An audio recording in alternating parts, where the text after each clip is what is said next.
Brabourne Road. We all, most of the peoples who live nearby Shibpur or you can say nearby Howrah, you all know about the Brabourne Road. Not the Shibpur Howrah but also in Kolkata. Because it's a place where we commonly use. But do you know, in this casual Brabourne Road, there was an unusual thing? Yes, you don't know. In our Brabourne Road, there was a history of a building. I don't want to give the twist in now. You have to watch this video to know about the history of the building.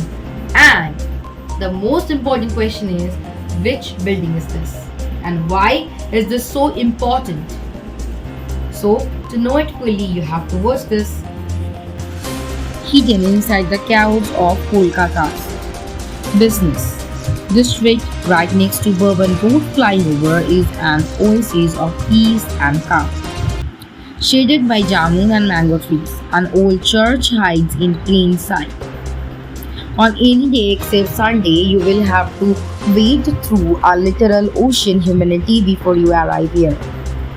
This is an Armenian church of the Holy Nazareth, recognized as the oldest church in Calcutta. It is believed that the original church building, a small wooden structure, was built around 1680. It burned down in a devastating fire in 1707. The campus was originally a graveyard for the Armenian community. The present church building came up on this graveyard in 1724.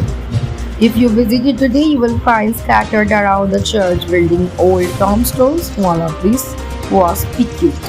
The interest of historians for years now and led to much debate and discussion without a definite resolution.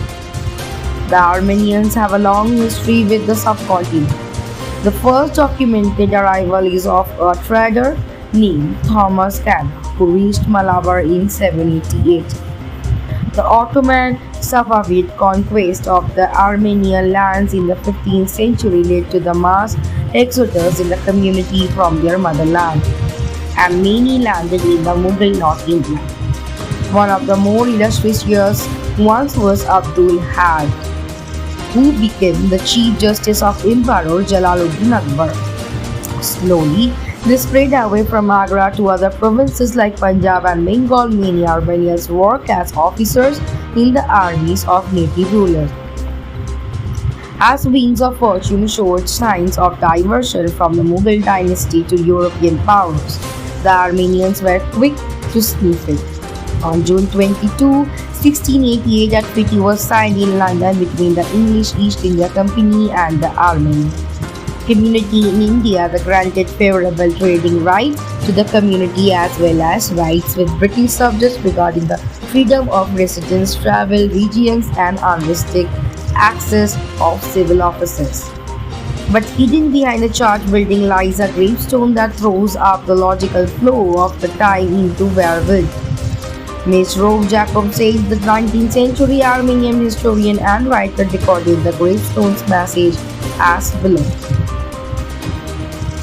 The simplest explanation is that maybe the Ms. Rove Jacob said made a mistake while translating. After all, the inscription on the original gravestone may have become eroded with time, so it is not entirely impossible that such a mistake might take place.